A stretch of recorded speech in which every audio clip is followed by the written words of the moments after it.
You ever feel like faith is supposed to heal you, but instead, it leaves you more exhausted? You show up, you serve, you pray, and somehow it still feels empty. That joy they talk about in church. You haven't felt it in a while. That peace that passes understanding feels more like silence. If you've ever sat in a pew wondering, why does this feel heavier than it should?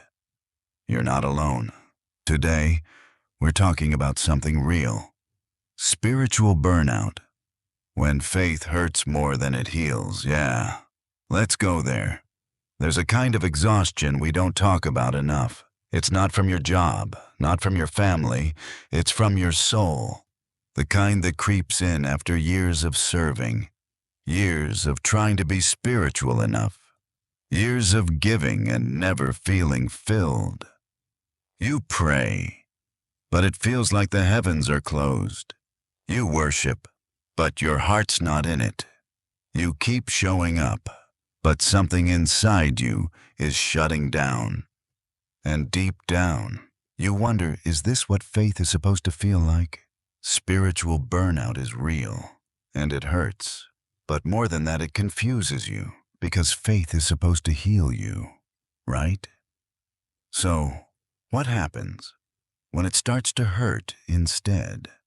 You start questioning things you never dared to before, like, do I really believe what I preach? Is God disappointed in me for feeling this way? Or worse, what if I've faked it all this time? But hear me, you're not faking. You're fatigued. You're not faithless. You're just running on empty. And no, you're not alone. Because spiritual burnout, when faith hurts more than it heals, isn't just a dramatic title. It's the lived experience of so many believers who love God deeply, but are drowning quietly. The weight of expectation, the fear of being less than, the pressure to keep it all together. It's too much. But no one talks about it, because we're too busy pretending we're okay, pretending we're still on fire for God, pretending the smile isn't forced. But friend, God doesn't need your pretending. He wants your heart even when it's tired. Especially when it's tired. Jesus didn't say, "Come to me, all you who have it together." He said, "Come to me, all you who are weary." And spiritual burnout. It's a kind of weariness that goes deep. It's the ache of carrying too much for too long without space to breathe. You weren't made to sustain that alone.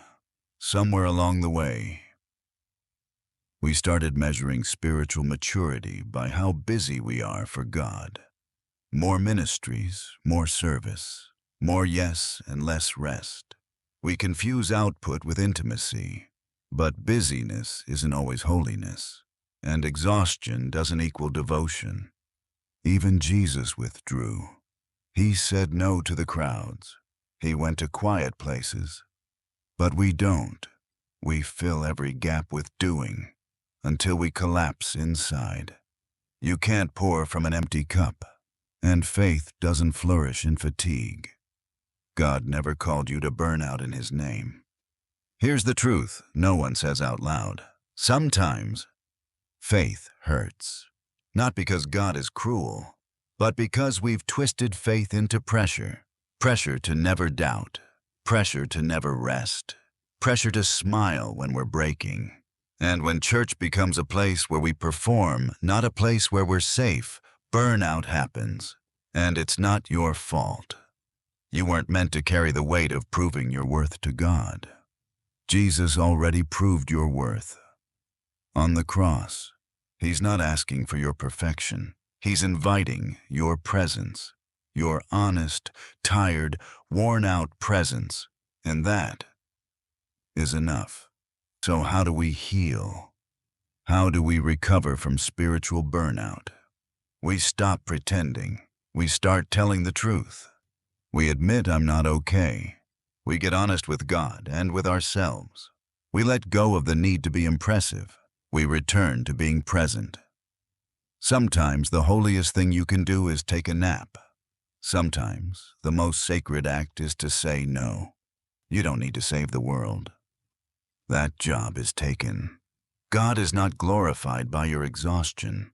He's glorified when your soul is alive, and your soul matters to Him more than your output, more than your performance, more than what others think. Maybe what you need isn't another sermon. Maybe you need silence, stillness, space.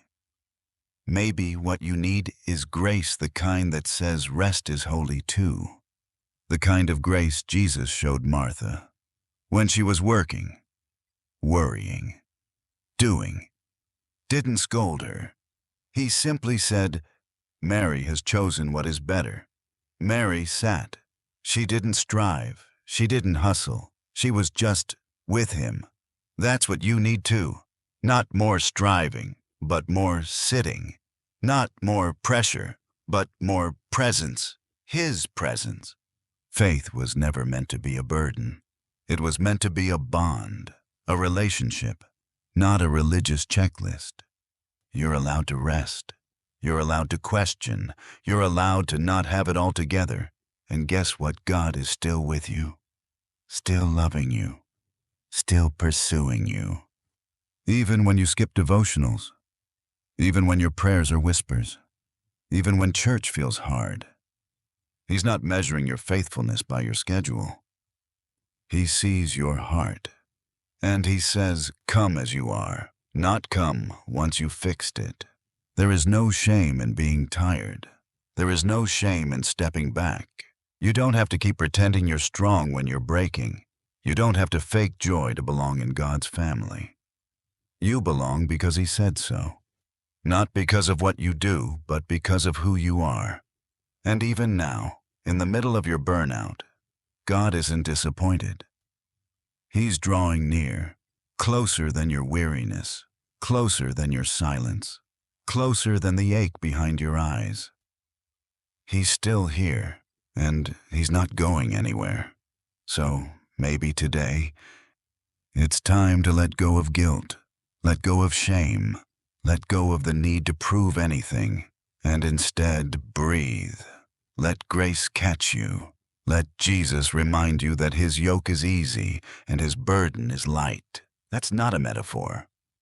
It's a promise. You can stop carrying what He never asked you to hold. You can stop burning yourself out trying to earn what He already gave. You can rest, not as a reward, but as a right, as His beloved. He's waiting with open arms, not with judgment, but with peace. Spiritual burnout. When faith hurts more than it heals, it's not the end of your story. It's a signal that your soul needs space to breathe again, that your faith needs to feel like home again. So take the first step. Say the scary thing, "I'm not okay," and then let the healing begin. Faith was never meant to break you. It was meant to build you. And when it hurts more than it heals, God is not the one pushing you. He's the one calling you back. Back to rest. Back to grace. Back to Him. Spiritual burnout, hatch faith and healing. Christian mental health. I know what it's like to sit in the back row, wondering if anyone sees the emptiness behind your eyes. To raise your hands in worship while silently begging God to make it feel real again. To serve in ministry while secretly dreading every Sunday. But you keep showing up, because that's what good Christians do. Right, friend? Let me say this gently. God sees beyond the performance. He sees the ache. He sees the parts of you that don't know how to rest anymore. And He's not angry. He's grieving with you. He's inviting you to lay it all down. You don't have to earn your way back to peace. It's already yours. You don't have to fix yourself to be close to God. He's already close. Right here, right now. in this moment. Whether you're strong or weak, full or empty, lit up with passion or burned out beyond recognition, you still belong. So breathe again. Let yourself feel again. Let yourself be loved again. This is not the end. It's the beginning of healing, of wholeness, of coming home. Healing doesn't always look like a breakthrough. Sometimes it's slow, like getting out of bed when your soul feels heavy, like praying a single word, help, like sitting in silence and letting yourself breathe again. There's grace in that. There's holiness in the pause, in the rebuilding, in the space between burning out and burning bright again. You don't need to rush back to spiritual fire. God's not rushing you. He's walking with you, pacing with your pain, gentle, patient, present. Let that be enough today. So if all you've done today is survive, if all you've managed is to whisper a broken prayer, that's enough. God doesn't need your noise. He desires your nearness. Let him hold the parts of you that are too tired to keep holding on. You don't have to carry faith alone. You don't have to pretend anymore. Spiritual burnout, when faith hurts more than it heals, isn't your identity. It's a season. And even in the fire, you're not alone. There's rest ahead. There's peace ahead. There's healing in his hands. Breathe again. You're still his. Always.